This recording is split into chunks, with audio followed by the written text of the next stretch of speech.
Welcome to Big TV. KVP Ramachandrarao అంతా కేవీపీగా పిలుచుకుని ఆ మూడక్షరాలను రాజకీయాల్లో ప్రత్యేకంగా పరిచయం చేయాల్సిన అవసరం లేదు. మనతో కేవీపీ రామచంద్ర గారు ఉన్నారు. రామచంద్ర గారు నమస్తే. నమస్తే గణేష్ గారు, మీకు మీ ద్వారా బిగ్ టీవీ ప్రేక్షకులకి నా శుభాభినందనలు. రామచంద్ర గారు, దివంగత సీఎం వైఎస్ రాజశేఖర రెడ్డి గారి ప్రస్తావన లేకుండా కేవీపీ రామచంద్ర గారిని పలకరించడం సాధ్యం కాదేమో. ఏంటంది 43 సంవత్సరాల 2 నెలల మీ పరిచయాన్ని ఒక్కసారి గుర్తు చేస్తే. అది మర్చిపోయే విషయం అయితే మీరు నాకు గుర్తు చేయాల్సిన అవసరం ఉంటుంది. అది ఎప్పుడూ సదా మదిలో ఉండే అంశమే కాబట్టి ప్రత్యేకంగా గుర్తు చేయాల్సిన అవసరం లేదని నేను భావిస్తున్నాను. స్నేహంలో చాలా వరకు అభిప్రాయ భేదాలు ఉంటాయి, లేకపోతే వాళ్ళ మధ్య వైరుధ్యాలు ఉంటాయి. ఇలాంటి ఎప్పుడూ కూడా ఇంతకాలంలో ఎప్పుడు కూడా బయటపడిన దాఖలా లేవు మీ ఇద్దరి మధ్య. అంటే ఇలాంటి చర్చలు ఏమైనా జరిగేవా, లేకపోతే ఎలా మీరు దాన్ని సర్ది చెప్పుకునేవారు? అదొక పెద్ద మిరాకిల్లా కనిపిస్తూ ఉంటుంది ఎప్పుడు. చాలా విషయాల్లో మా ఇద్దరికి డిఫరెంట్ కైండ్ ఆఫ్ ఒపీనియన్స్ ఉండేయండి. చాలా ఇంపార్టెంట్ కీ ఇష్యూస్ దగ్గర నుంచి ఉచిత కరెంటు విషయంలో, ఫీజు రీఎంబర్స్మెంట్ విషయంలో, ముఖ్యంగా ఇష్యూ మీద కాదు, ఇంప్లిమెంటేషన్ ప్రాసెస్లో మాకు అంటే చాలా మిగతా విషయాలు బాగా పాత విషయాలు, అంత రిలవెన్స్ ఉండొచ్చు ఉండకపోవచ్చు. ఎక్కువ అవి పొలిటికల్ ఇష్యూస్లో న్యాచురల్గా డిఫరెంట్ ఒపీనియన్స్ రావటం, వాటి మీద చర్చించుకొని ఏకాభిప్రాయం రావటం ఉండేది. ఇక్కడ మీకు ఒక పాయింట్ చెప్పాల్సింది ఏంటంటే, మేము రోజుల తరబడి చర్చించిన అంశాలు కూడా ఉండేవి. కానీ ఒకసారి ఒక డెసిషన్ తీసుకున్న తర్వాత ఆ రూమ్ నుంచి బయటకు వచ్చేసి ఒక డెసిషన్కి వచ్చిన తర్వాత జీవితంలో ఏ ఒక్క ఇష్యూ గురించి కూడా ఒక్కొక్కసారి నేను చెప్పిన ఇష్యూస్ వల్ల నష్టం జరిగేది, ఇంకో రకంగా జరుగుంటే బాగుండేదని తర్వాత బయట అభిప్రాయాలు వచ్చినా మా ఇద్దరిలో వరకు మేము ఎప్పుడూ కూడా నువ్వు ఆ రోజు అట్లా చెప్పావు, దానివల్ల ఇట్లా ఇది జరిగింది, ఇంత నష్టపోయాము అని ఆయన నన్ను అంటాం కానీ ఎప్పుడు, నేను ఆయన అంటాం కానీ ఎప్పుడూ తటస్థించలేదు. ఈ ఉచిత విద్యుత్తు, ఫీజు రీఎంబర్స్మెంట్ అవి మేము అడ్మినిస్ట్రేషన్లోకి వచ్చిన తర్వాత ఇంప్లిమెంట్ చేసేటప్పుడు the way they should be implemented, ఏ విధంగా వాటిని అమలు చేయాలనే దాని మీద మాకు చాలా కొన్ని రోజుల పాటు చర్చలు జరిగినాయి. ఖచ్చితంగా ఇవ్వాల్సిందే ఉచిత విద్యుత్ రైతుకి, అకౌంటబిలిటీ ఉండాలి అనేది నా ప్రశ్న. నా యొక్క ఆర్గ్యుమెంట్కి బేసు నేను చెప్పేదానికి ఇది ఏంటంటే, ఆ రోజుల్లో ఈ మోటార్స్, ఈ సెన్సార్స్ ఇంత అడ్వాన్స్డ్ కాలేదు. అవును, రైతు అక్కడికి వెళ్ళి 2004 నేను మాట్లాడేది, 20 ఏళ్ల కిందట. రైతు వెళ్ళి మోటార్ ఆన్ చేసుకోవాలి, మళ్ళీ వెళ్ళి ఆఫ్ చేసుకోవాలి. అందులో అప్పట్లో in spite of our best efforts 24 గంటల కరెంట్ ఇవ్వలేకపోయాం. చాలా చాలా కష్టపడినా ఇవ్వలేకపోయాం. అప్పుడు ఏం జరుగుతూ ఉండేదంటే, ఈ విద్యుత్తు వినియోగదారుల్లో, వ్యవసాయదారుల్లో భయం లేకుండా ఉండేది. ఒకసారి ఆన్ చేసి వచ్చేవాళ్ళు. అంటే బాధ్యత లేదు. నేను బాధ్యతారాహిత్యం నేను అన్నగానే అకౌంటబిలిటీ తక్కువగా ఉండేది. చేసేవాడు లేనాడు అందరూ చేస్తారని నేను అన్నా. చేసేవాడు లేనాడు వదిలేసేవాడు. అందులో రాత్రిపూటలు చేయాలంటే కొన్ని ప్రాబ్లమ్స్ కూడా ఉంటాయి. నేను అక్కడ ఒక అకౌంటబిలిటీ, ఒక ప్రాంతంలో సబ్మీటర్స్లో, ఇక్కడ కొన్ని చోట్ల 250 అడుగుల్లోనే నీరు ఉంటుంది, కొన్ని చోట్ల 400 అడుగుల్లో నీరు ఉంటుంది, కొన్ని చోట్ల 5 హెచ్పీలు వాడాల్సి వస్తాయి, కొన్ని చోట్ల 10 హెచ్పీలు వాడాల్సి వస్తాయి. అలా డిఫరెంట్గా ఉంటుంది. వాటర్ టేబుల్స్ అన్నీ ఒకే రకంగా ఉండవు.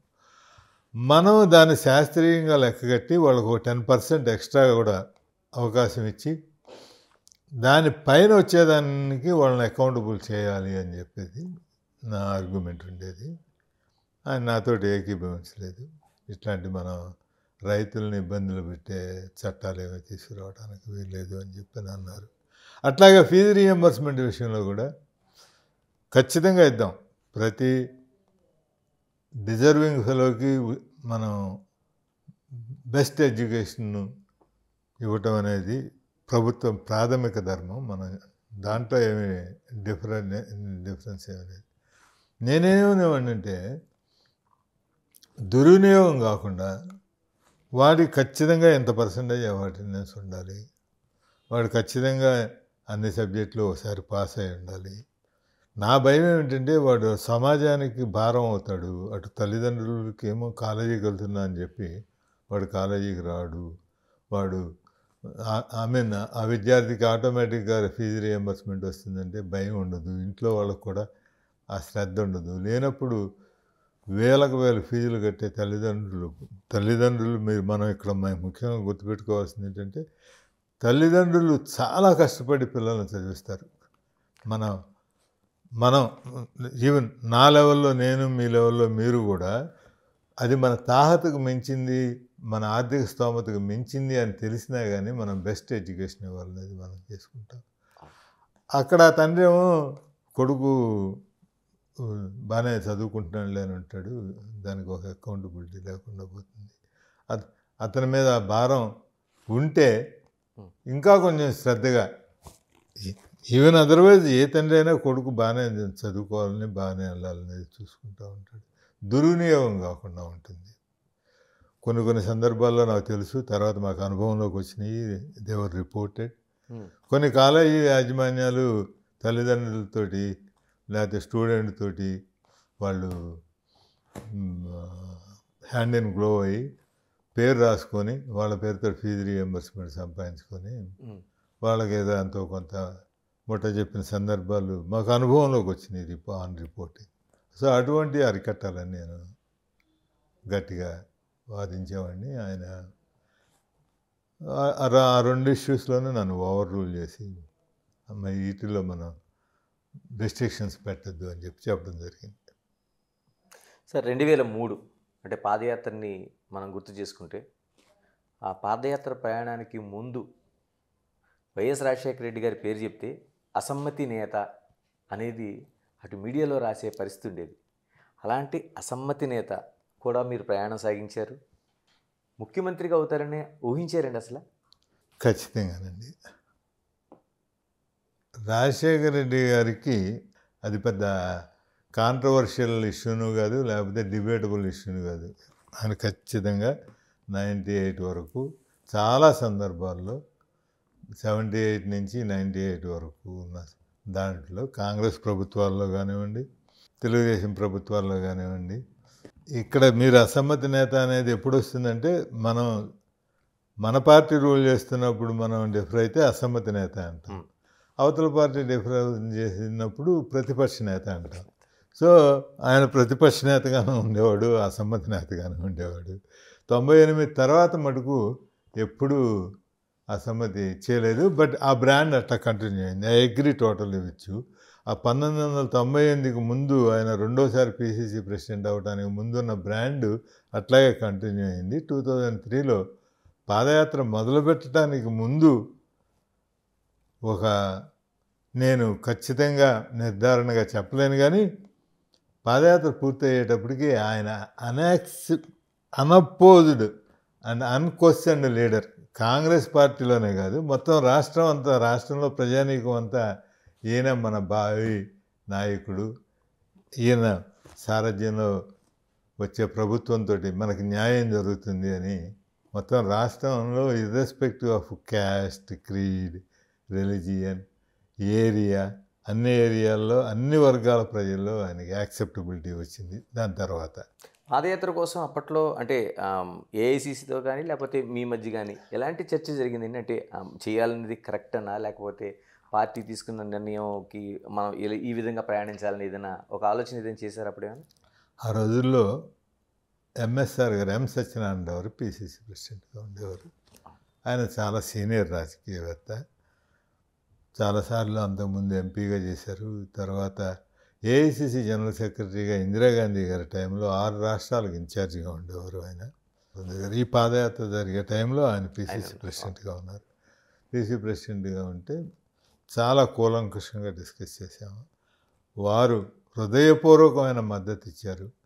పార్టీలో కొంతమంది రాష్ట్రంలో దాన్ని వ్యతిరేకించి బాహాటంగా దాన్ని సబటైజ్ చేయాలని, దానికి పేరు వస్తే రాజశేఖర రెడ్డి డిఫరెంట్ లెవెల్లోకి పెరిగిపోతాడనే ఒక కొంచెం ఆలోచించి చేసిన ఆయన ఒక రక్షణ కవచంలాగా నిలబడి పాదయాత్ర దిగ్విజయంగా సాగేటట్టు, కాంగ్రెస్ శ్రేణులన్నీ పాదయాత్రలో మమేకం అయ్యేటట్టుగా he took care, all the care. Sir, ప్రతినిత్యం ఆయనతో ప్రయాణం చేశారు, ఆయనతో అనేక ఆలోచనలు పంచుకున్నారు. 2009 సెప్టెంబర్ 2వ తేదీ అది ఒక ఊహించని అతిపెద్ద పరిణామం, ఒక ఘటన. అంటే రచ్చబండకి వెళ్తున్న ముందు రోజు మీతో మాట్లాడుకున్నారండి మీ ఇద్దరు? ఆ రోజు నైట్ కూడా సెప్టెంబర్ 1 నైట్ కలిసే ఉన్నాము. ఓకే. కొంచెం లేట్గా ఈవినింగ్. అసలు అది మాకు ఒక దినచర్య. జనరల్గా ఆయన సిఎల్పి లీడర్ కింద ఉన్నప్పుడు కానీ, పిసిసి ప్రెసిడెంట్గా ఉన్నప్పుడు కానీ కలిసి ఆఫీస్కి వెళ్ళేవాళ్ళం, వచ్చేసేవాళ్ళం. లంచ్ చేసిన తర్వాత డిస్పర్స్ అయిపోయి ఎవరి పనులు వాళ్ళు చూసుకునేవాళ్ళం. ఆయన అధికారంలోకి వచ్చిన తర్వాత మటుకు ఖచ్చితంగా మళ్ళీ ఈవినింగ్ ఒకసారి రివ్యూ చేసుకునేవాళ్ళం. ఓకే. క్యాంప్ ఆఫీస్లో. దాంతో ఆయన ఇంక దాని తర్వాత ఇంట్లోకి వెళ్ళిపోయేవాడు, నేను నా ఇంటికి వచ్చేవాడిని. సో సెప్టెంబర్ 1 రాత్రి కూడా, ఈవినింగ్ కూడా అట్లాగే జరిగింది. ఎవరు కమ్యూనికేట్ చేశారు కదా, ఎవరు చేశారు సార్ ఆ కమ్యూనికేషన్? మీకు అంత ధైర్యం ఎవరు చేయగలిగారు? సీఎం గారు ప్రయాణించే హెలికాప్టరు కమ్యూనికేషన్ మిస్ అయింది అని నాకు అడిషనల్ డీజీ ఇంటెలిజెన్స్ అరవిందరావు గారు ఫస్ట్ నాకు ఇన్ఫార్మ్ చేశారు. ఓకే. అది కమ్యూనికేషన్ కట్ అయిపోయింది అని చెప్పి నేను వెంటనే వారితో చర్చించి, నేను సిఎస్ ఆఫీస్కి వచ్చేస్తాను, మీరు అక్కడికి వచ్చేయండి, నేను రోసే గారిని కూడా రిక్వెస్ట్ చేస్తాను సిఎస్ ఆఫీస్కి రమ్మని, మనం అక్కడ కూర్చొని దాన్ని ఎట్లా చూసుకోవాలో చేసుకుందాం అని చెప్పడం జరిగింది. దాని తర్వాత మీరనేది వారు స్వర్గస్థులయ్యారు లేకపోతే ఇక లేరు అనే మాట నాకు ఆ రోజు సోనియా గాంధీ గారు చాలా ప్యానిక్గా మాట్లాడారు నాతో మాట్లాడినప్పుడు. ఓకే. ప్రాక్టికల్గా she shouted at me, how did you allow him to go travel in that kind of weather అని. అది విన్న తర్వాత నాకు ఒక రకమైన భయం, మనకు తెలియని విషయాలు ఏమన్నా వాళ్ళకి తెలిసేమో.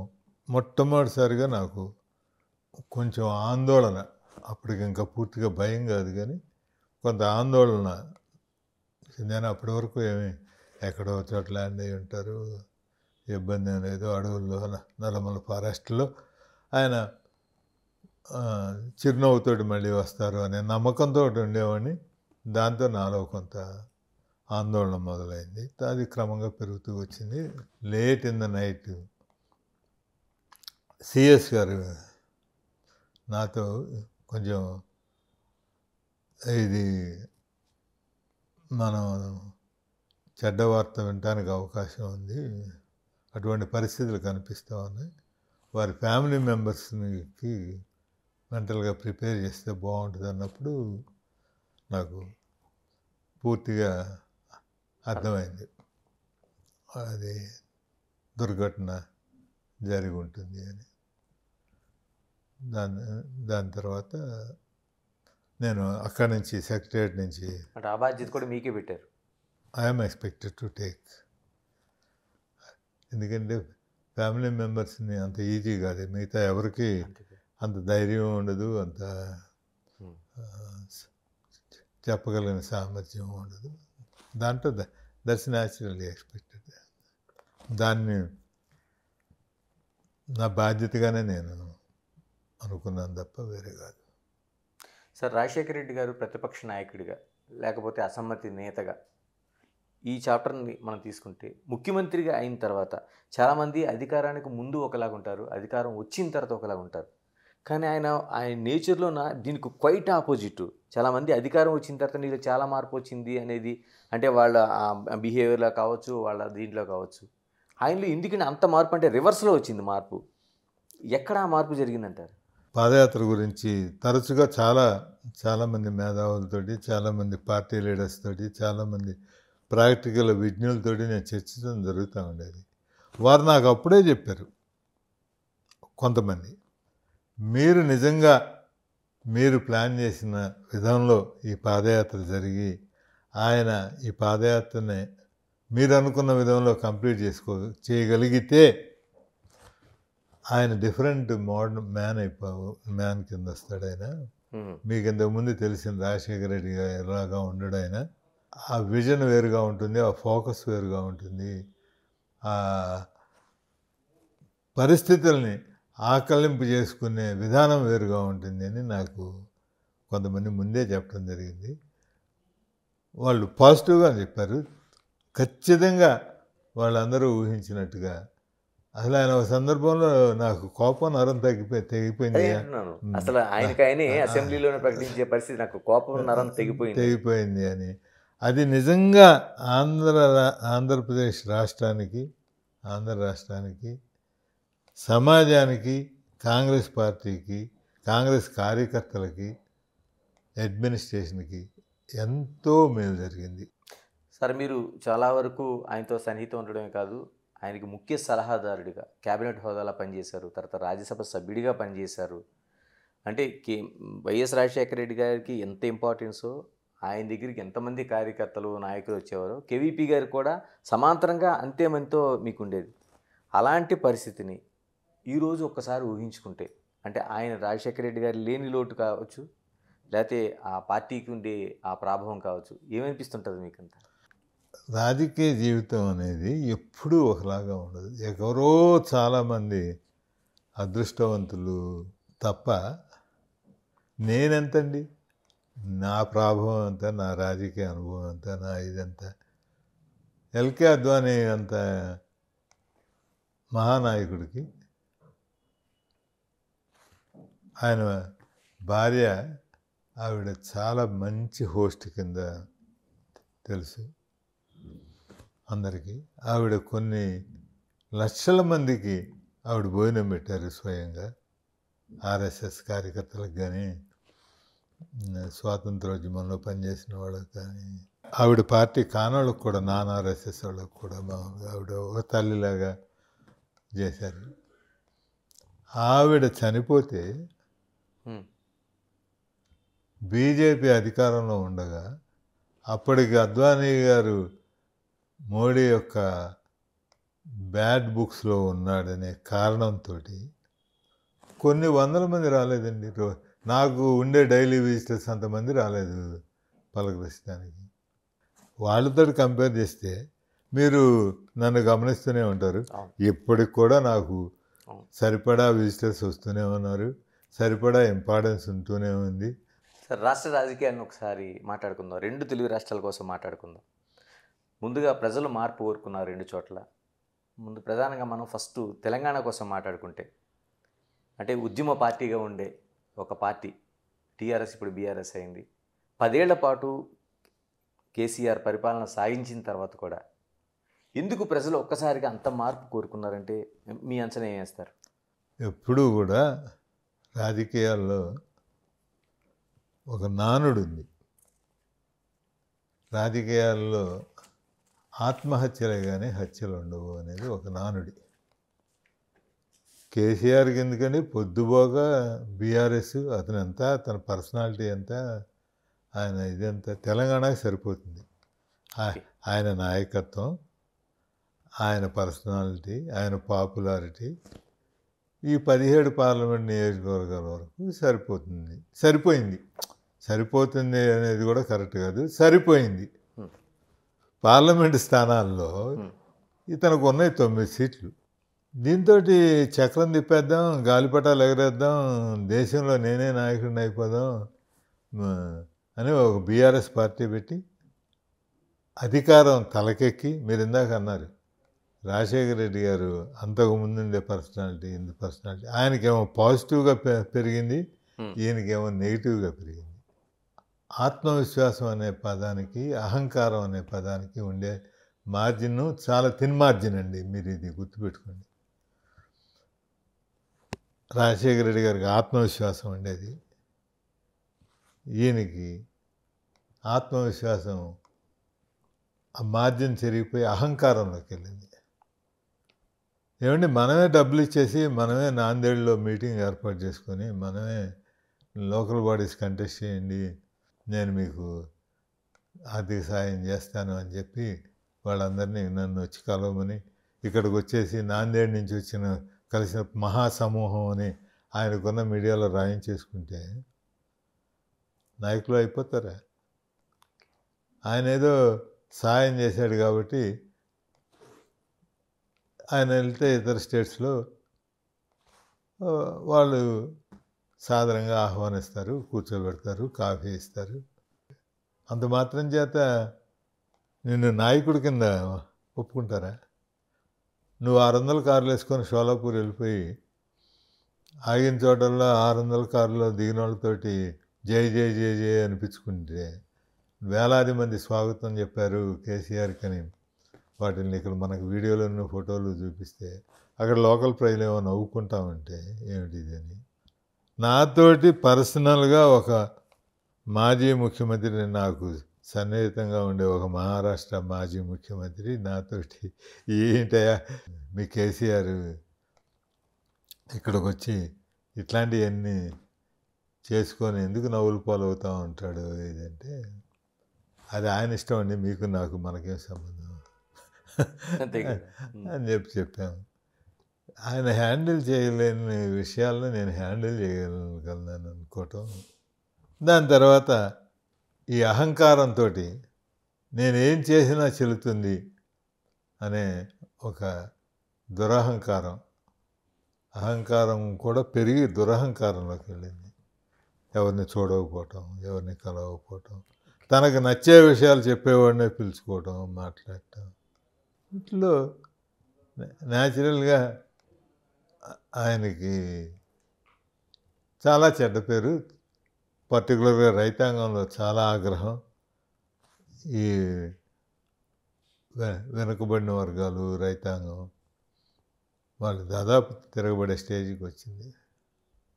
అదే ఆ అహంభావం ఎంతవరకు వెళ్ళిందంటే, నేను గడ్డిపోసను పెట్టినా అది గెలుస్తుంది. ఒకరోజు ఎన్టీఆర్ గారు వాడిన మాట ఉంది, చెప్పు. అంతటి మహానాయకుడే ఎన్టీఆర్ నిజంగా ఆంధ్రప్రదేశ్లో నన్ను అడిగితే నేను రాజశేఖర రెడ్డి గారికి ఎంత సన్నిహితుడైనా మోస్ట్ పాపులర్ లీడర్ అనేది చెప్పాలంటే నేను ఇప్పటికి కూడా రాజశేఖర రెడ్డి గారిని ఎన్టీఆర్ తర్వాతే చెప్తాను. రాజశేఖర రెడ్డి గారు అంత ఏబుల్ అడ్మినిస్ట్రేటర్ కాదు ఎన్టీఆర్ గారి, ఎందుకంటే ఆయనకి లేదు అంత అవకాశం లేదు. ఆయనకి అసలు 60 years వరకు పాలిటిక్స్ అంటే తెలీదు, న్యూస్ పేపర్ అంటే తెలీదు, అడ్మినిస్ట్రేషన్ అంటే తెలీదు, చీఫ్ సెక్రటరీకి ప్రిన్సిపల్ సెక్రటరీకి డిఫరెన్స్ తెలియదు ఆయనకి. అటువంటి పరిస్థితుల్లో మనమే ఆయన్ని కించపరచడం లేకపోతే ఇది చేయటం కాదు, కానీ ఆయన మహానాయకుడు. నాకు తెలిసిన ఆంధ్ర రాష్ట్ర చరిత్రలో అంత మాస్ లీడర్ ఎవరు లేరు. పరిపాలనా దక్షత డెఫినెట్గా రాజశేఖర రెడ్డి గారికి ఎక్కువ ఉండేది అన్నీ వాళ్ళ ఇద్దరు కంపారిజన్ కదా. నేను ఇక్కడ మీకు ఎందుకు చెప్తున్నానంటే అంతటి మహానాయకుడు కూడా ఆ మాట అన్న తర్వాత ఆయన కాన్స్టిట్యున్సీలో ఆయన ఓడిపోయాడు. కల్వకుర్తిలో పోటీ చేసి ఆయన స్వయంగా ఓడిపోయాడు. ఆయన పెట్టి చెప్పు సంగతి దేవుడు ఎరుగు, ఆయన స్వయంగా ఓడిపోయాడు కల్వకుర్తిలో. సో ఎప్పుడు ఎవరైనా ఎంత మహానాయకుడైనా ఎంత ఇది ఉన్నాడైనా అహంభావాన్ని ప్రజలు తీసుకోరు. ఈయన ఎన్టీఆర్ గారికి చాలా ఫ్యాన్ కేసీఆర్. కనీసం ఎన్టీఆర్ గారిని చూసన్నా ఎందుకు ఈయన పాఠం నేర్చుకోలేదో నాకైతే అర్థం కాదు. అంటే ఆ టైం అట్లా అధికారం అట్లా ఆ కళ్ళని పొరలు గమ్మిస్తుందేమో మరి అని మనం నమ్మాల్సి వస్తుంది. ఇప్పుడు ఇట్లాంటి కేసీఆర్ గారిని లాంటి చూస్తే కేసీఆర్ కూడా తక్కువ లీడర్ కాదు. Is leader by his own self. సరే, ఇప్పుడు బీఆర్ఎస్ని ప్రజలు తిరస్కరించాల్సి వచ్చినప్పుడు అటు బీజేపీ కూడా ఒక స్వింగ్లో వెళ్తుంది, వాళ్ళు పెద్ద ఎత్తున ప్రచారం చేస్తున్నారు, కేంద్రంలో అధికారంలో ఉన్నారు. మరి కాంగ్రెస్ని ఎంచుకోవాల్సిన పరిస్థితికి వచ్చింది. దీనికి ప్రధాన కారణం కాంగ్రెస్లో ఎటువంటి పరిణామాల కారణమని అనుకుంటారు? ముఖ్యంగా విశ్వసనీయత. సోనియా గాంధీ గారి విశ్వసనీయత మీద ప్రజలకు ఎక్కువ నమ్మకం ఉండింది. తర్వాత కాంగ్రెస్ పార్టీలో ప్రతి కార్యకర్త కూడా ఇది నా చావు బతుకుల సమస్య, నేను దీన్ని ఏ విధంగానైనా సరే ఈసారి కాంగ్రెస్ పార్టీని నేను నిలబెట్టుకోవాలి అనే ఒక ఐకమత్యం ఎప్పుడు నేను ఇంత ఐకమత్యం ఎప్పుడు చూడలేదు కాంగ్రెస్ పార్టీలో, కాంగ్రెస్ కార్యకర్తల్లో. దాని తర్వాత కాంగ్రెస్కి ఆల్టర్నేటివ్గా టీఆర్ఎస్ కాదు బీజేపీ అని ప్రజలు నమ్మటంతో టీఆర్ఎస్ ఖాళీ అయిపోయింది. బీజేపీ కాంగ్రెస్తో పాటు ఈక్వల్గా సీట్లు తెచ్చుకోగలిగింది. కొన్ని చోట్ల బీఆర్ఎస్ వాళ్ళు ఉద్దేశపూర్వకంగా కూడా కాంగ్రెస్ గెలవకూడదని చాలా చోట్ల ఫీల్డ్లో వాళ్ళు డైరెక్ట్గా ఇన్స్ట్రక్షన్స్ కూడా ఇచ్చారు. లేకపోతే వాళ్ళ బీఆర్ఎస్ అన్ని చోట్ల డిపాజిట్లు కోల్పోగలిగినంత దయనీయమైన పరిస్థితిలో లేదు. దాన్ని వీళ్ళు తెచ్చుకున్నారు. వాళ్ళంత దయనీయమైన పరిస్థితి తెచ్చుకొని బీజేపీని ఆల్టర్నేటివ్గా చేశారు. అసెంబ్లీ ఎలక్షన్స్ అప్పుడు అది కాదు పరిస్థితి. అసెంబ్లీ ఎలక్షన్స్ అప్పుడు బీఆర్ఎస్ యొక్క దుష్టపాలనని కాంగ్రెస్ పార్టీయే ఎదుర్కొనగలదు, కాంగ్రెస్ పార్టీయే మంచి ప్రభుత్వం ఇవ్వగలదు అని ప్రజలు అనుకున్నారు. అప్పుడు బీజేపీని ఆల్టర్నేటివ్ అని అనుకోలేదు. Okay, one of the main reasons సమర్థవంతమైన నాయకత్వం ఉండటం కేంద్రంలో, రాష్ట్రంలో, కార్యకర్తల యొక్క యూనిటీ. రేవంత్ రెడ్డి గారి యూత్ని ఇన్స్పైర్ చేయగలిగాడు, కాన్ఫిడెన్స్ తీసుకురాగలిగాడు. అది కూడా కాంగ్రెస్ పార్టీకి దోహదం చేసింది. మిగతా నాయకులందరూ కూడా భట్టి గారైనా, ఉత్తమ్ కుమార్, పేర్లు ఇంకా మిగతా పేర్లు మనం చెప్తే కొన్ని పేర్లు మర్చిపోతే మా కోమటిరెడ్డి వెంకరెడ్డికి నా మీద కోపం రావచ్చు, మా శ్రీధర్ బాబు ఏమన్నా అనుకోవచ్చు, మా పన్నం అయితే బీసీ కాబట్టి నా పేరు చెప్పలేదు అని అనుకోవచ్చు. ఇట్లాంటివన్నీ వస్తాయి, పేర్లు అక్కర్లేదు. అందరూ ఏమైనా సరే కాంగ్రెస్ గెలిపించుకోవాలి మనం అని ఆ స్పిరిట్లో పనిచేస్తారు. ఏమనిపిస్తుందండి, కాంగ్రెస్ పార్టీ రేవంత్ రెడ్డి సీఎంగా 100 రోజులు పైదాటి ప్రయాణం జరుగుతుంది, ఏమనిపిస్తుంది పాలన చూస్తుంటే? ఏమనిపిస్తుంది? చక్కగా ప్లాన్ చేస్తున్నాడు, మూసీ సుందరీకరణ ఇది చేస్తూ ఉన్నాడు, RRR రోడ్డుకి ల్యాండ్ ఎక్విజిషన్ ప్రాబ్లమ్స్ అన్నీ అధిగమిస్తూ ఉన్నాడు. మోరోవర్ వీటన్నిటికంటే ముందు ఆటోక్రటిక్ రూల్ పోయింది. డిప్యూటీ సీఎంకి ఇచ్చే ఇంపార్టెన్స్ డిప్యూటీ సీఎంకి ఇస్తున్నాడు, మంత్రివర్గ సహచరులకు ఇచ్చే ఇంపార్టెన్స్ వాళ్ళకి ఇస్తున్నాడు. ప్రతి మీటింగ్లోనూ కంపల్సరీగా ఆ జిల్లా మంత్రి ఉంటున్నాడు, ఆ జిల్లా ఇన్ఛార్జ్ మినిస్టర్ ఉంటున్నాడు, ఆ జిల్లాకు సంబంధించిన మంత్రి, ఆ జిల్లా ఇన్ఛార్జ్ మంత్రి ఉంటున్నాడు, ఆ శాఖకు సంబంధించిన మంత్రి ఉంటున్నాడు. వీళ్ళు లేకుండా ఆయన ఏ ఒక్క రివ్యూ మీటింగు చేయట్లేదు. అంటే ఇచ్చిన హామీలని సకాలంలో పూర్తి చేయలేకపోతున్నారని బీఆర్ఎస్ ప్రతిపక్ష మాటల వ్యతిరేకంగా వాళ్ళు చేస్తున్న వ్యాఖ్యలు కావచ్చు, లేదా విమర్శలు కావచ్చు, ఎలా చూడాల్సిన అవసరం ఉంది? అందులో ఖచ్చితంగా మా అంటే I mean to say Congress party ప్రభుత్వం, రేవంత్ రెడ్డి గారి ప్రభుత్వం యొక్క ఫెయిల్యూర్ కంటే గత బీఆర్ఎస్ ప్రభుత్వం మా నెత్తి మీద పెట్టెళ్ళిన భారం, రేవంత్ రెడ్డి గారి ప్రభుత్వం నెత్తి మీద పెట్టిన భారాన్ని, దాంట్లో నుంచి బయటపడి వీటన్నిటిని ఇంకా ఒక్కొక్కటి చక్కగా ఇంప్లిమెంట్ చేసుకుంటూ వస్తూ ఉన్నారు. ఒక్కొక్క ప్రాజెక్టు రివ్యూ చేస్తూ ఉన్నారు. ప్రాథమికంగా ఇమ్మీడియట్గా నీళ్ళు ఇవ్వగలిగినవి ఏమిటి అని ఐడెంటిఫై చేస్తూ ఉన్నారు. తర్వాత లాంగ్ స్టాండింగ్గా ఏమేం చేయగలం, ఏం చేస్తాం, ఎట్లా అనేది ప్లాన్ చేసుకుంటూ ఉన్నారు. చాలా సిస్టమేటిక్గా జరుగుతూ ఉంది. ఒక్కొక్కటి ఖచ్చితంగా రేవంత్ రెడ్డి గారి ప్రభుత్వం, కాంగ్రెస్ పార్టీ ఇచ్చిన హామీలు అన్నిటినీ ఒక రోజు లేట్ అవ్వచ్చు, 2 రోజులు లేట్ అవ్వచ్చు, ఖచ్చితంగా అమలు చేస్తారు.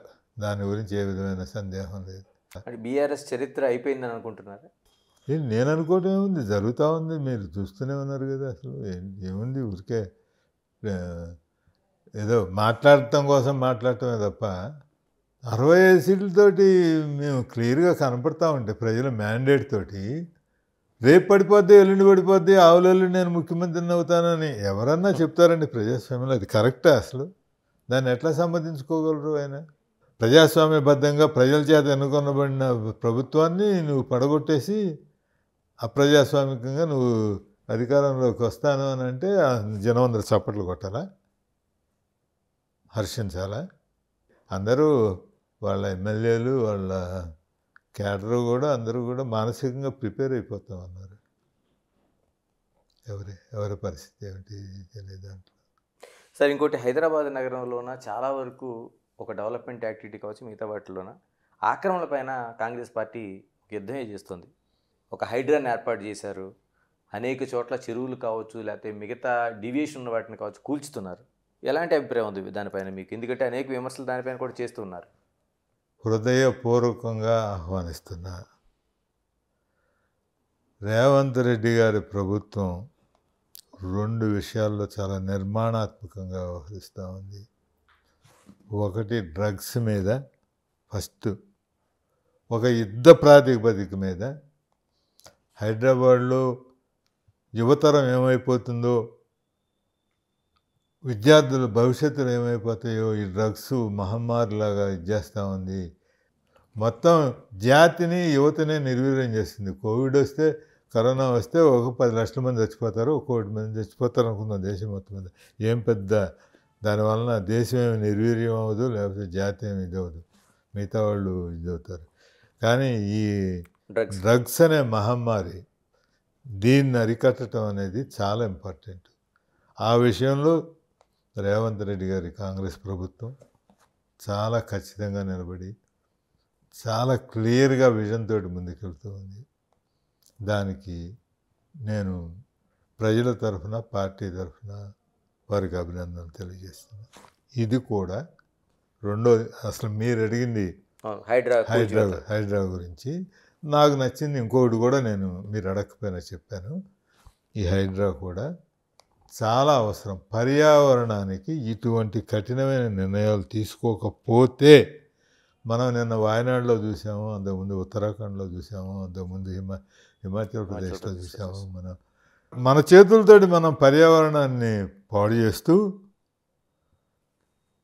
దాని వచ్చే దుష్ఫలితాలని మనం ఫేస్ చేస్తూ అరికట్టడం అనేది మన చేతిలో ఉన్నప్పుడు అరికట్టకుండా నెపాలు వేస్తూ మనం చాలా తప్పు చేస్తున్నాం. ఇది ఖచ్చితంగా అభినందించదగిన చర్య. సరే, ఇక్కడే ఒక ప్రశ్న అడగదలుచుకున్నాను మిమ్మల్ని.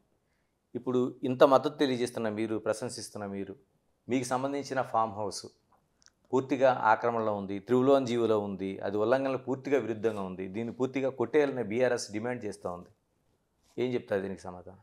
ఇది బీఆర్ఎస్ యొక్క భావదారిద్ర్యం, అవగాహన లోపం, వారికి ఉన్న వ్యక్తిగతమైన కష్ట తెలియజేస్తూ ఉన్నాయి.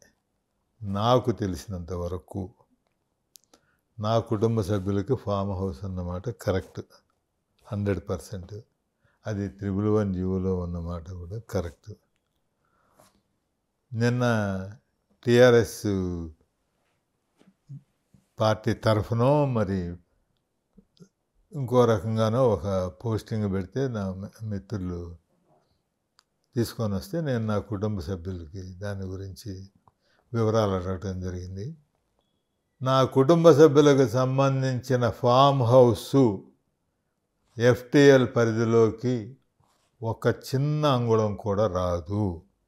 ఎఫ్టీఎల్ పరిధి నుంచి బఫర్ జోన్ అని ఉంటుంది, అది 100 అడుగులు ఉండాలి, 30 మీటర్లు. 100 అడుగుల లోపులో ఎఫ్టీఎల్ పరిధి నుంచి 100 అడుగుల లోపల, నేను మళ్ళీ రిపీట్ చేసి చెప్తున్నాను, 100 అడుగుల లోపల ఏ విధమైన నిర్మాణం లేదు అక్కడ. ఓకే. దీంట్లో 111 జీవోలో ఉండే ఇంకొక రూల్ ఏమిటంటే ఒక ఫ్లోర్కి మించి ఉండటానికి వీల్లేదు. ఏ విధంగానూ ఎక్కడా కూడా నా ఫామ్ హౌస్లో 1 ఫ్లోర్కి మించి ఎక్కడా లేదు. తర్వాత 111 జీవో ప్రకారం ఎంత స్థలంలో అయితే అంత వాళ్ళు కొన్ని స్పెసిఫికేషన్స్ ఇస్తారు, ఇంతకంటే లేదు అని. అంతకంటే ఒక్క స్క్వేర్ మీటర్, స్క్వేర్ ఇంచి కూడా ఎక్కువ లేదు. బీఆర్ఎస్ పార్టీ వాళ్ళకి ఇందులో ఏదన్నా కనుక ఇంకా వాళ్ళకి డౌట్ ఉంటే, నేను ఇది మాట్లాడిన తర్వాత కూడా వాళ్ళు ఆథరైజ్ చేసి ఎవరైనా ఒక ప్రత్యేకమైన నిపుణుడిని, విషయ పరిజ్ఞానం ఉన్న ప్రత్యేకమైన టెక్నికల్ పర్సన్ని వాళ్ళు ఆథరైజ్ చేసి పంపిస్తే నా కుటుంబ సభ్యులు వారిని సాధారణంగా లోపలికి ఆహ్వానిస్తారు మా ఫామ్ హౌస్లోకి.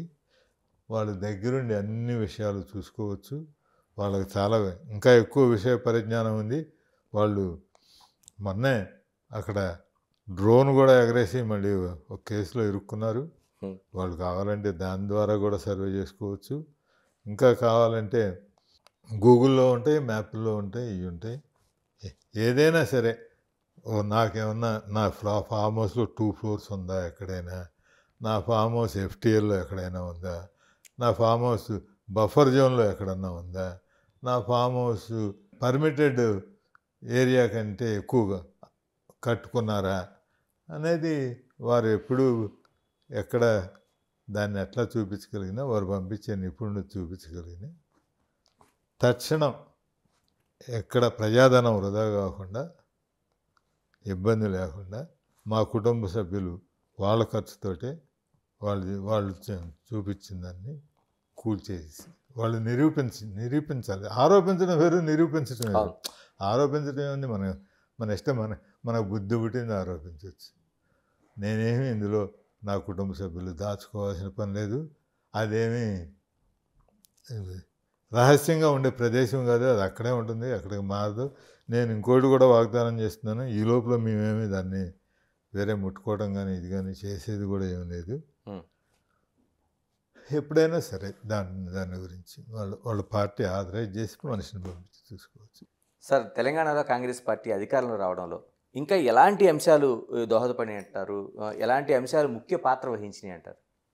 చాలామందికి చాలా ఆశ్చర్యకరంగా అసలు కాంగ్రెస్ పార్టీ ఎలా ఫైట్ చేయగలిగింది, ఎలా అధికారంలో రాగలిగింది అనేది సందేహాస్పదంగానే ఉంది. గత సంవత్సరం సెప్టెంబర్ 2న రాజశేఖర రెడ్డి గారి వర్ధంతి సందర్భంగా రైతే రాజైతే అనే పుస్తకాన్ని కాంగ్రెస్ ముఖ్య నాయకులు అందరూ ఉన్నారు ఆ రోజు డయాస్ మీద కానీ మీటింగ్లో కానీ. ఆ రోజు నేను సెప్టెంబర్ 2న కాంగ్రెస్ పార్టీ అధికారంలో రాబోతుంది, మనం అధికారంలోకి వస్తున్నాము అని అంటే చాలామంది మా కార్యకర్తలు, మా నాయకులే ఏదో ధైర్యం కల్పించడానికి సీనియర్ నాయకుడి కింద రామచంద్రరావు కేవీపీ అంటున్నాడు, కానీ ఇది జరుగుతుందా అనే సందేహాలు ఉన్నాయి. అటువంటి పరిస్థితి నుంచి రావడానికి ముఖ్యంగా మాకు ఫౌండేషన్ ఇచ్చింది రాహుల్ గాంధీ గారి భారత్ జోడో యాత్ర. కాంగ్రెస్ పార్టీ తెలంగాణలో భారత్ జోడో యాత్ర, రాహుల్ గాంధీ గారి భారత్ జోడో యాత్రకు ముందు ఒక రకంగా ఉంది, దాని తర్వాత ఒక రకంగా ఉంది. కార్యకర్తలందరిలోనూ ఉత్సాహాన్ని నింపింది, పార్టీని యునైట్ చేసింది, పార్టీ ఎగ్జిస్టెన్స్ని ప్రూవ్ చేయగలిగింది. టీఆర్ఎస్కి బీఆర్ఎస్కి ఆల్టర్నేటివ్ కాంగ్రెస్ పార్టీ అనే నమ్మకాన్ని ఆ పాదయాత్ర కలిగించగలిగింది. దాని తర్వాత రాహుల్ గాంధీ గారే స్వయంగా చెప్పారు, నా భారత్ జోడో యాత్రకు స్ఫూర్తి రాజశేఖర రెడ్డి గారి పాదయాత్రేనని. అప్పటి నుంచి నమ్మకం పెరిగింది. సిడబ్ల్యూసి మీటింగు ఏదైతే జరిగిందో సెప్టెంబర్లో, అది టర్నింగ్ పాయింట్గా మారింది. ఒక లక్ష్య నిర్దేశన జరిగింది సిడబ్ల్యూసి మీటింగ్లో. అవుట్ సైడ్ ది కంట్రీ జరగడం ఫస్ట్ టైం అది. అది పొలిటికల్గా చాలా మాస్టర్ స్ట్రోక్. దానివలన ఒక కాంగ్రెస్ పార్టీకి మళ్ళీ తెలంగాణలో పునర్వైభవం తీసుకురాగలమనే నమ్మకం ఏర్పడింది. తుక్కుగూడ సభలో, ఏదైతే సెప్టెంబర్ 17 జరిగిన తుక్కుగూడ సభలో సోనియా గాంధీ గారు 6 హామీలని ప్రకటించారు. ఆవిడకున్న క్రెడిబిలిటీ వలన, ఆవిడికి కాంగ్రెస్ పార్టీకి ఉన్న క్రెడిబిలిటీ వలన అది బలంగా జనంలోకి వెళ్ళగలిగింది. రాహుల్ గాంధీ గారి రైతు డిక్లరేషన్ వరంగల్లో ప్రజల్లో కాన్ఫిడెన్స్ ఇచ్చింది. సమర్థవంతమైన నాయకత్వం కాంగ్రెస్ పార్టీకి లేదు అనే అపప్రద నుంచి బయటపడి రేవంత్ రెడ్డి గారు పిసిసి అధ్యక్షుడిగా ఆయన యువతని అంతకుముందు యాక్టివ్గా లేని కొన్ని వర్గాలని రేవంత్ రెడ్డి ప్రభావితం చేయగలిగాడు, ఉత్తేజపరచగలిగాడు. అట్లాగే మిగతా నాయకులందరూ కూడా వారి వారి పాత్రలని, వారి స్థాయి తగ్గిన పనులు చేయమన్నా వాళ్ళు ఏమీ ఇబ్బంది పడకుండా కాంగ్రెస్ పార్టీని అధికారంలోకి తీసుకురావటమే ఏకైక లక్ష్యంగా పోరాడింది. దాంతో బీఆర్ఎస్కి ఆల్టర్నేటివ్ కాంగ్రెస్ పార్టీ అని ప్రూవ్ చేసుకోగలిగింది. ఎప్పుడైతే అది జరిగిందో, ఆల్టర్నేటివ్ కాంగ్రెస్ పార్టీ అని ప్రజలు నమ్మారో, బీఆర్ఎస్ మీద ఉన్న వ్యతిరేకత, మా కాంగ్రెస్ మీద ఉన్న సానుకూలత రెండూ కలిపి కాంగ్రెస్ పార్టీని అధికారంలో తీసుకొచ్చింది. ఆంధ్రప్రదేశ్ రాజకీయాలకు సంబంధించి మనం మాట్లాడుకుందాం.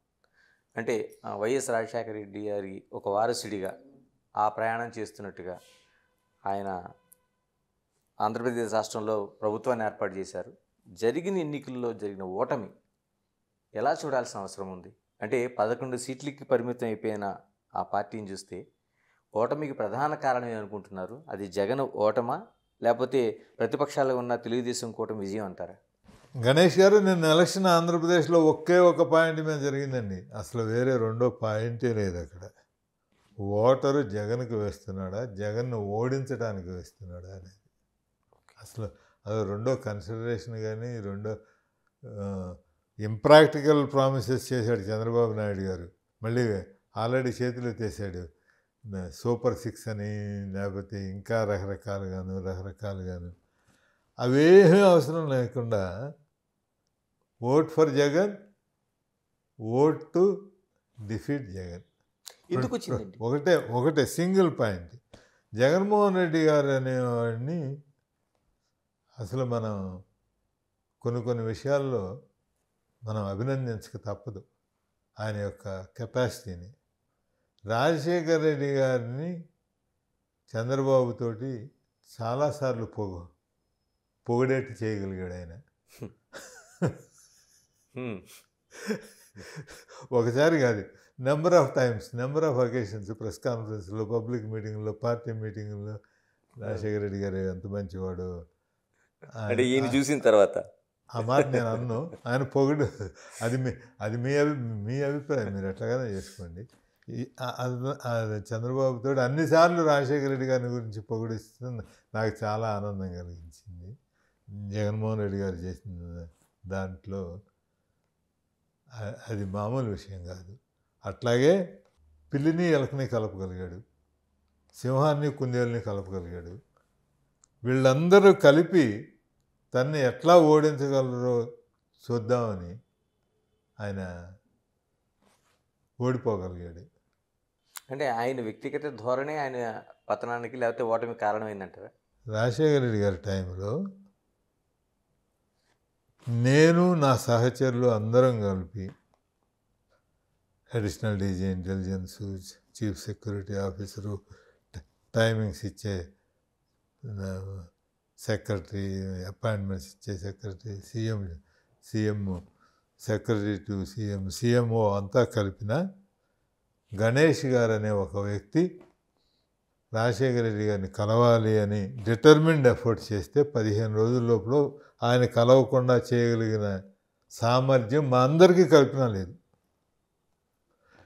ధర్మదర్శనంలో పొద్దున్నే ప్రజా దర్బార్లోనైనా కలుసుకోగలడు, వేరియస్ డిస్ట్రిక్ట్ అయినా కలుసుకోగలడు. అతను చెప్పదలుచుకుంది అతను చెప్పగలడు ముఖ్యమంత్రికి, డిటర్మిన్డ్ ఎఫర్ట్ చేస్తే. మేము అతని గురించి వ్యతిరేకంగా చెప్పొచ్చు, ఈయన బ్రెయిన్ పాయిజన్ చేయొచ్చు, అతను మనకు వ్యతిరేకి అనేది మేము ప్రూవ్ చేయొచ్చు, చేయలేకపోవచ్చు. We may able to bias him, but కలవకుండా మరి చేయలేము. ఓకే. జగన్మోహన్ రెడ్డి గారిని మంత్రులందరూ కలిసిన, ఎంపీలందరూ కలిసిన, ఎమ్మెల్యేలు అందరూ కలిసిన ఒక మనిషికి ఆయనతో ఇంటర్వ్యూ ఇప్పించలేరు 15 రోజుల్లో. కొంతమంది ఎమ్మెల్యేలు అసలు ఆయన చూడని ఎమ్మెల్యేలు ఉన్నారంటే నేను ఆశ్చర్యపోయాను. ఆయన పార్టీ ఎమ్మెల్యేలు అంటే పర్సనల్గా, అసెంబ్లీలోనో వీటిలోనో కాదు, పర్సనల్ ఇంటర్వ్యూస్ అడిగి పొందలేని వాళ్ళు ఉన్నారు. అంటే మంత్రులు నెలల తరబడి కలవలేకపోయారు, సమయం కోసం వెయిట్ చేయాల్సి వస్తూ ఉండేది అని అంటే నేను నిజంగా ఆశ్చర్యపోయాను. మరి ఇవన్నీ బయట ప్రపంచానికి మనల్ని దూరం చేస్తే అనేది అది మరి ఆయనకి అర్థం కాకపోవటం ఆయన దురదృష్టం. అంటే వైఎస్ పైన మీరు అవిభాజ్యమైన ప్రేమ చూపించారు.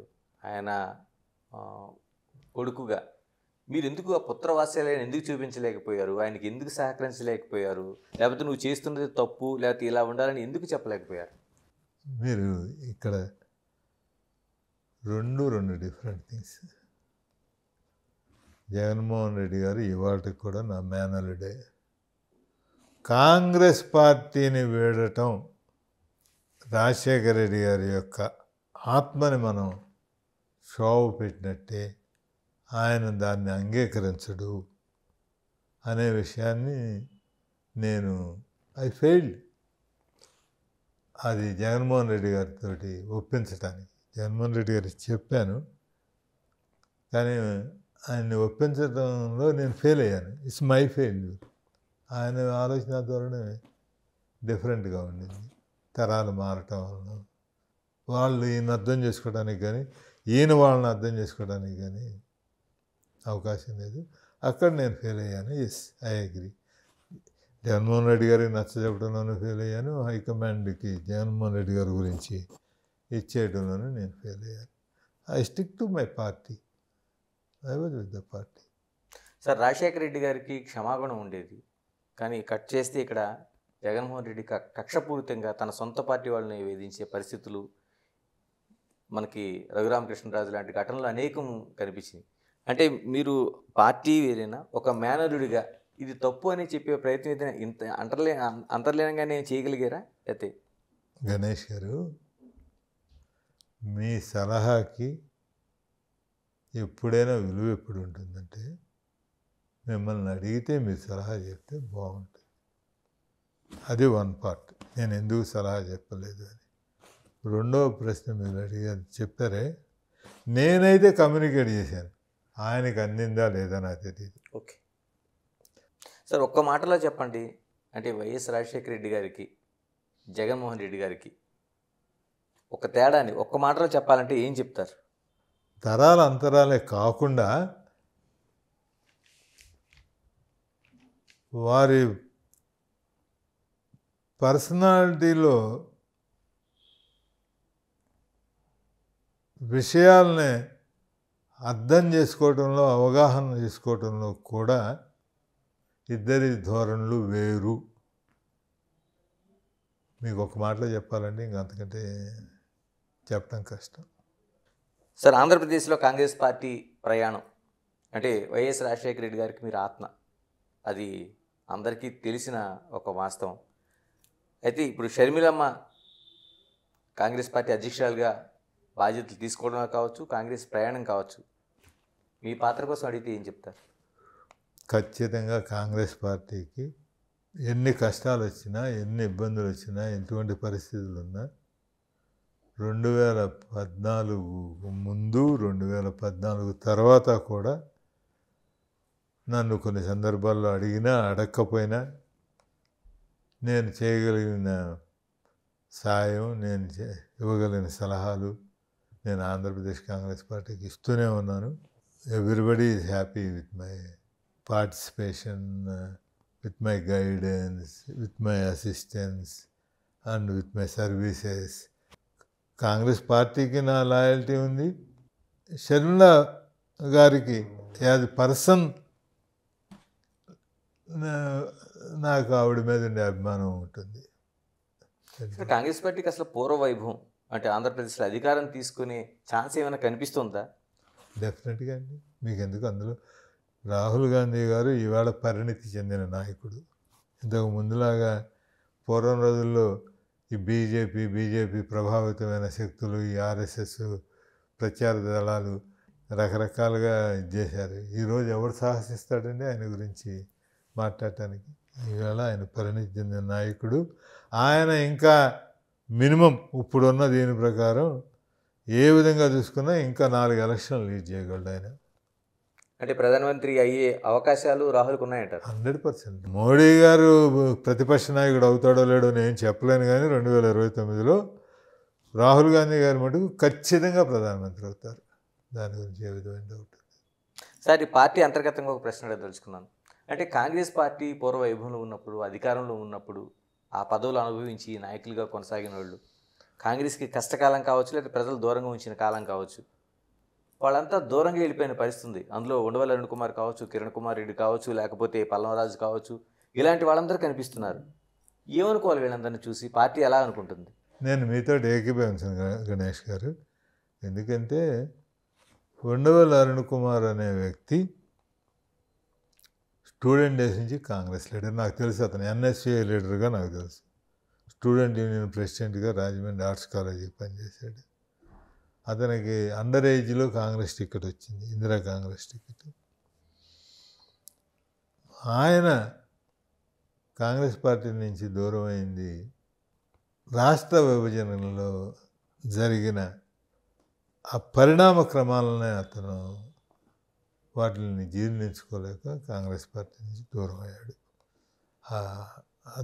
జరపబడిన విధానం గురించి, విభజన కంటే కూడా విభజన చేయబడిన విధానంలో ఆయన బాగా దాని గురించి విరక్తి భావం వచ్చి ఆయన ఇప్పుడు ఏ పార్టీలో లేడు, కాంగ్రెస్ ఆయన ఇండివిజువల్గా ఉంటున్నాడు. కిరణ్ కుమార్ రెడ్డి గారు ఉన్నారు. కిరణ్ కుమార్ రెడ్డి గారు ముఖ్యమంత్రి కింద అయిన తర్వాత, దిగిపోయిన తర్వాత కొన్ని రోజులు ఆయన సొంతగా ఒక పార్టీ పెట్టుకున్నాడు.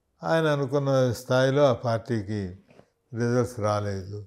సో కొన్ని రోజులు ఎవరికైనా కొంత విరక్తి భావన వస్తుంది. కొన్ని రోజులు విరక్తిగా ఉన్నాడు. మళ్ళీ కాంగ్రెస్ పార్టీలో జాయిన్ అయ్యాడు. ఆయన కాంగ్రెస్ పార్టీ నుంచి ఆయన విడిపోయిన సందర్భాలు నాకు మళ్ళీ సెకండ్ టైం ఎందుకు విడిపోయాడు, ఇంకా దాని తర్వాత మాకు పొలిటికల్ ఇది కనపడినప్పుడు చాలా మర్యాదగా మాట్లాడుకుంటాం, కానీ కనపడినప్పుడు ఏది లేదు. నిన్న ఆయన మళ్ళీ బీజేపీలో జాయిన్ అయ్యాడు. నిన్న బీజేపీ క్యాండిడేట్ కింద కంటెస్ట్ చేశాడు. కాంగ్రెస్కు వ్యతిరేకంగా పనిచేశాడు. క్రియాశీలకంగా లేకపోతే నిన్నేగా కంటెస్ట్ చేసి ఓడిపోయాడు. పల్లవరాజు గారు ఇవాళ కూడా మా సిడబ్ల్యూసి స్పెషల్ ఇన్వైటీ. ఆయన నిన్న పార్లమెంట్కి కంటెస్ట్ చేశాడు. ఆయన క్రియాశీలకంగా అంతకుముందు మహారాష్ట్రలో ఇన్ఛార్జిగా ఉండేవాడు, మెంబర్షిప్కి ఇన్ఛార్జిగా ఉండేవాడు, సంస్థాగత దీంట్లో ఇన్ఛార్జిగా ఉండేవాడు. ఏమైపోయిందంటే మాకు అన్యాయం చేస్తుంది ప్రజలు కాదు, మాకు అన్యాయం చేస్తుంది మీడియా. మాకు మీడియా లేదు. మీరు ఏం చేస్తున్నారు? రేపు మీరు ఇంత సోబర్గా వచ్చిన ఇంటర్వ్యూ రేపు ప్రజలు వాళ్ళు ఎంత చూస్తారో, మీరు ఎంత చూపిస్తారో నాకు ఇప్పటికి కూడా డౌట్. నేను రౌద్రంగా కళ్ళు గిరిగిరా తిప్పుతాను అని చెప్పుతో కొడతాను, లేకపోతే ఇంకోటో, ఇంకా అది చాలా చిన్న ప్రయోగం.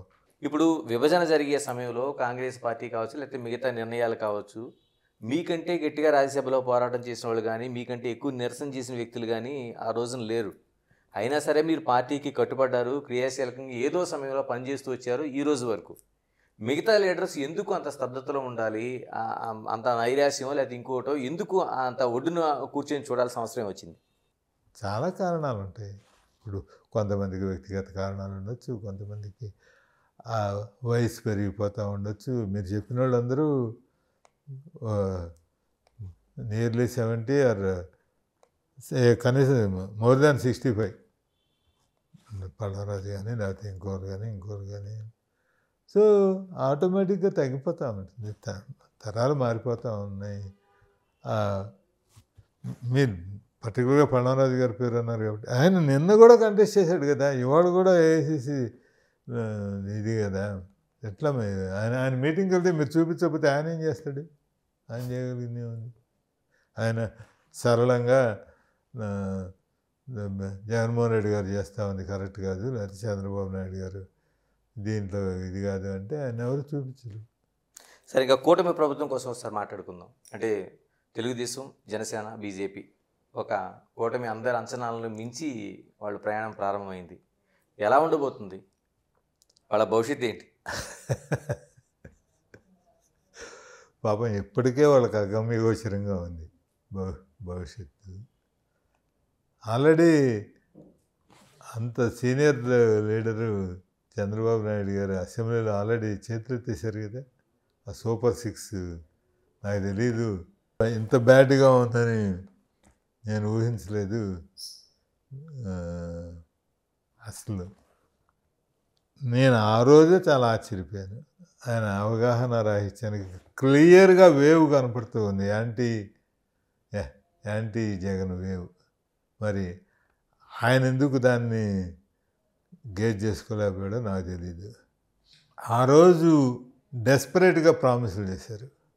ఈవేళ ఈయన అవసరం మోడీకి ఉంది కాబట్టి 15,000 కోట్లు అప్పు, అది కూడా ఏమీ గ్రాంట్ కాదు లేకపోతే ఇది కాదు, 15,000 కోట్ల రూపాయలు అప్పిస్తున్నాడు కాబట్టి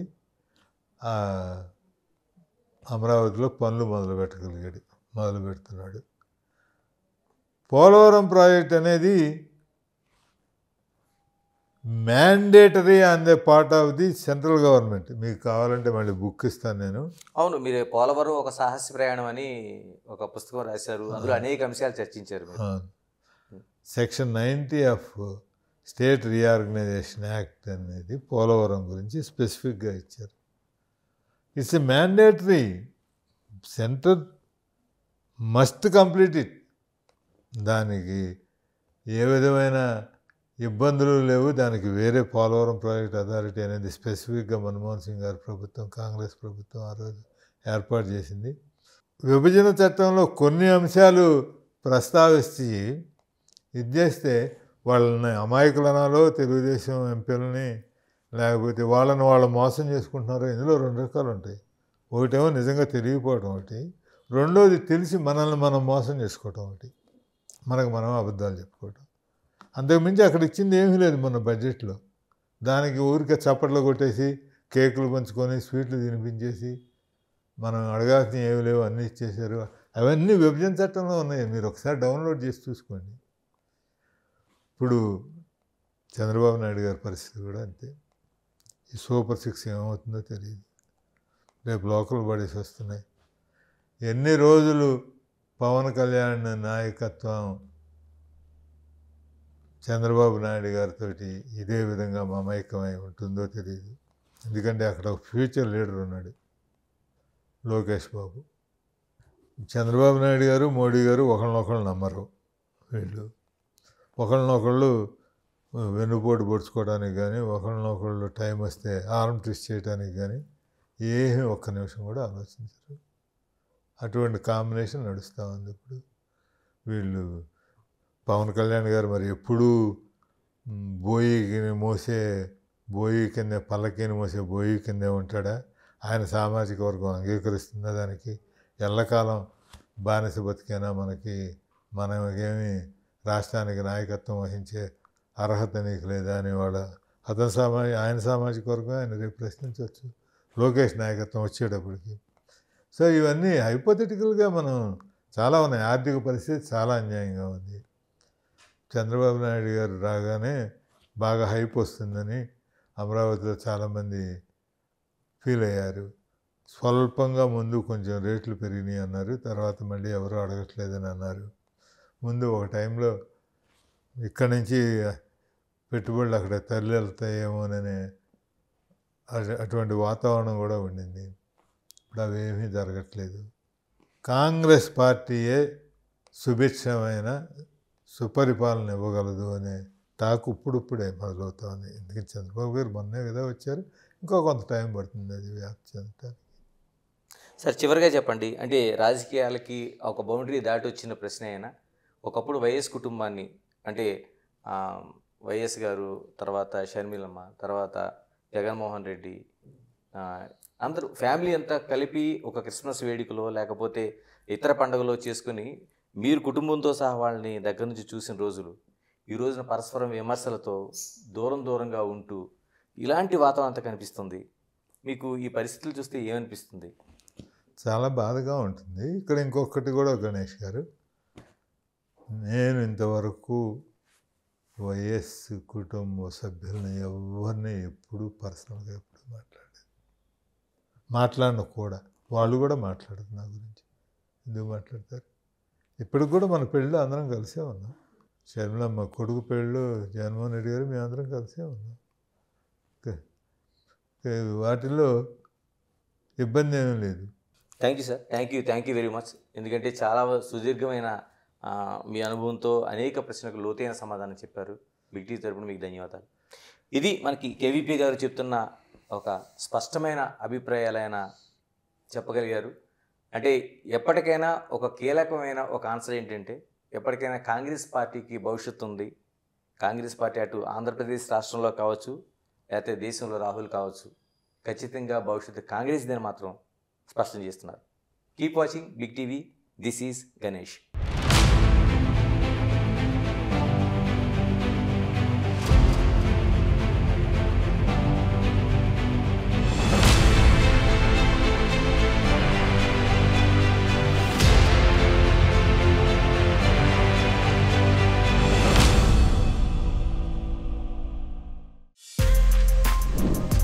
For more videos like this, subscribe Big TV channel.